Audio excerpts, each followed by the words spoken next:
Enthusiasts and Pulsar fanboys had been waiting for the largest Pulsar for a very long time. Everybody expected the NS400 to be launched after the NS200 almost a decade ago. But that never happened and we got the Dominar 400 instead. Fast forward to 2024 and we finally have the Bajaj Pulsar NS400Z with us. Let's find out if it has been worth the wait.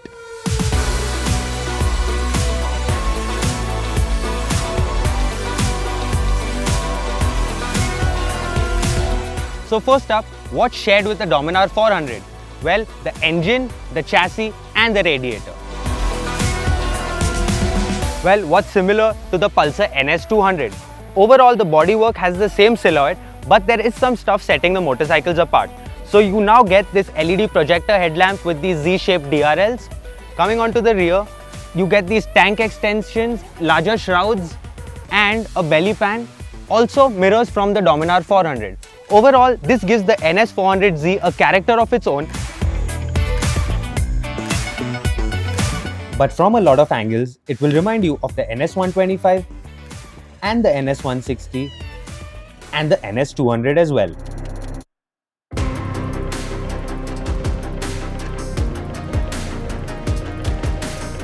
In terms of ergonomics, this gets the same setup as the NS200 when you talk about these foot pegs. So they are slightly rear set that puts you up in a sporty riding position.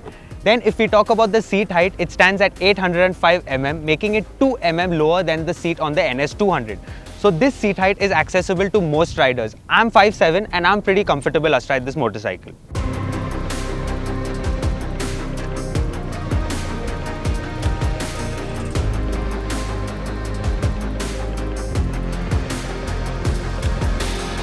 What I really appreciate about the NS400Z is that it has this new handlebar setup.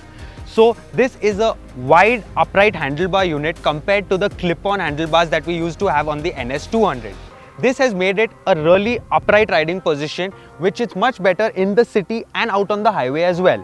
When we talk about the comfort of the seat, this is a really well padded seat. So you can have good comfort in the city and it's also good for shorter rides out on the highway as well.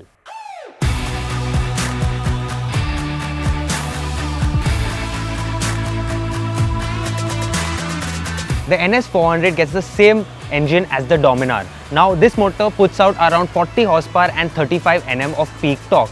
The only change made to this motor is that the rear sprocket is now 1 tooth up when compared to the Dominar. This has helped it achieve a better low end pull.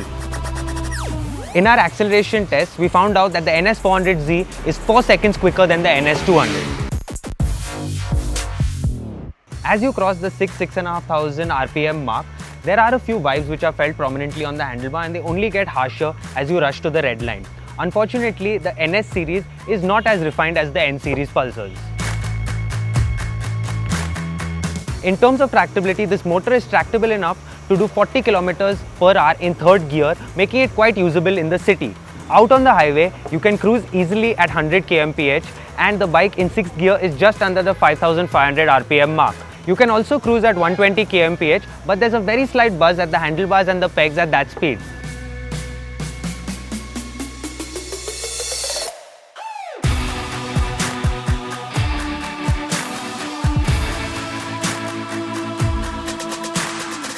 The suspension is on the stiffer side to keep in tune with the sporty theme of the motorcycle, and the bike does handle decently at city speeds. We also got to experience the motorcycle at Bajaj's test track in Chakan, and what I've realized is this does take a little more effort to be tipped into corners when you compare it to something like the 390 Duke.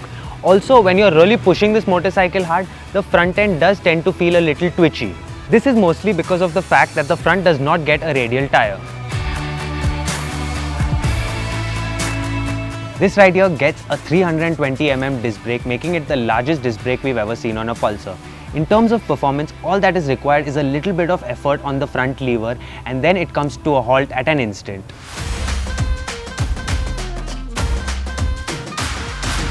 When it comes to features, the NS400Z gets an LCD instrument console with a dot matrix inset and Bluetooth connectivity for turn-by-turn navigation, music control, call and SMS alerts, and it even gets a lap timer. It has a ton of information which is well laid out on the screen. The bike gets 4 ride modes including road, rain, sport and off-road. Each of these modes changes the power delivery along with ABS intervention as well. It also gets traction control, which can be switched off in sport and off-road mode. The switchgear includes 4-way buttons on the left side to navigate through the various functions, but the buttons are not very tactile and are a little difficult to press with gloves on. Additionally, it also gets a USB charging port and 5-step adjustable brake and clutch levers. Priced at Rs 1.85 lakh ex-showroom, this is the most affordable 400cc motorcycle you can buy in India today. Ironically, it is also the same price that KTM had launched the original Duke 390 for 11 years ago in our market. So it's great to see that you can get a motorcycle for this price in 2024. Overall, this does have the genes of a Pulsar. But are they enough to make it stand out? We're not too sure.